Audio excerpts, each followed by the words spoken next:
Hi everyone, మా organic terrace గార్డెన్లో కాకరకాయ పాదులు అయితే కొన్ని ఉన్నాయి. పక్కనే 2 కాకరకాయ పాదులు ఉన్నాయి. నేను 2 డేస్ గార్డెన్కి వెళ్ళి చూడకపోతే ఈ కాకరకాయ పాదుకి చూడండి, ఎల్లో కలర్ పురుగులు వచ్చేసి పాదు మొత్తం ఇలాగ నాశనం చేసేసినాయి. అంటే ఆకులన్నీ మొత్తం ఇలాగ తినేసి మొత్తం ఎండిపోయినట్టు మాడిపోయినట్టు అయిపోయినాయి. ఒక్క పాదువే కాదు, పక్కనే 2 పాదులు ఉన్నాయి. ఆ 2 పాదులకు అలానే అయిపోయినాయి. అందుకే నేను వీటిని తీసేయడమే బెటర్ అని 2 పాదులను తీసేసాను. కానీ నాకు చాలా బాధ అనిపించింది.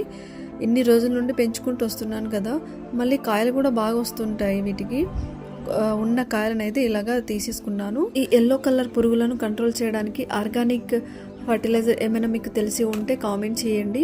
నేనైతే 2 పాదులను తీసేసాను. ఈ పాదు వచ్చేసి కొంచెం దూరంలో ఉంది. ఈ పాదు అయితే బాగానే ఉంది. ఇలా ఇంకా 3 పాదులు ఉన్నాయి, అవి బాగానే ఉన్నాయి. ఈ ఎల్లో కలర్ పురుగులు పట్టిన 2 పాదులను అయితే ఇలాగా తీసేసాను. చూడండి, పాదు కూడా చాలా పెద్దగా చాలా పొడుగ్గా వచ్చేసినాయి. తీసేయడంతో చాలా బాధ అనిపించింది. పురుగులను కంట్రోల్ చేయడానికి ఏదైనా ఆర్గానిక్ ఫర్టిలైజర్ మీకు తెలిసి ఉంటే ప్లీజ్ కామెంట్ చేయండి. చూడండి, ఈ పురుగులు ఎలా ఉన్నాయో, ఎల్లో కలర్లో ఉండి పైన మొత్తం ముళ్ళులాగా ఉన్నాయి. ఈ వీడియో యూస్ఫుల్గా అనిపిస్తే లైక్ చేయండి, అలాగే కామెంట్ చేయండి. సబ్స్క్రైబ్ చేసుకోకపోతే సబ్స్క్రైబ్ చేసుకోండి, అలాగే షేర్ చేయండి.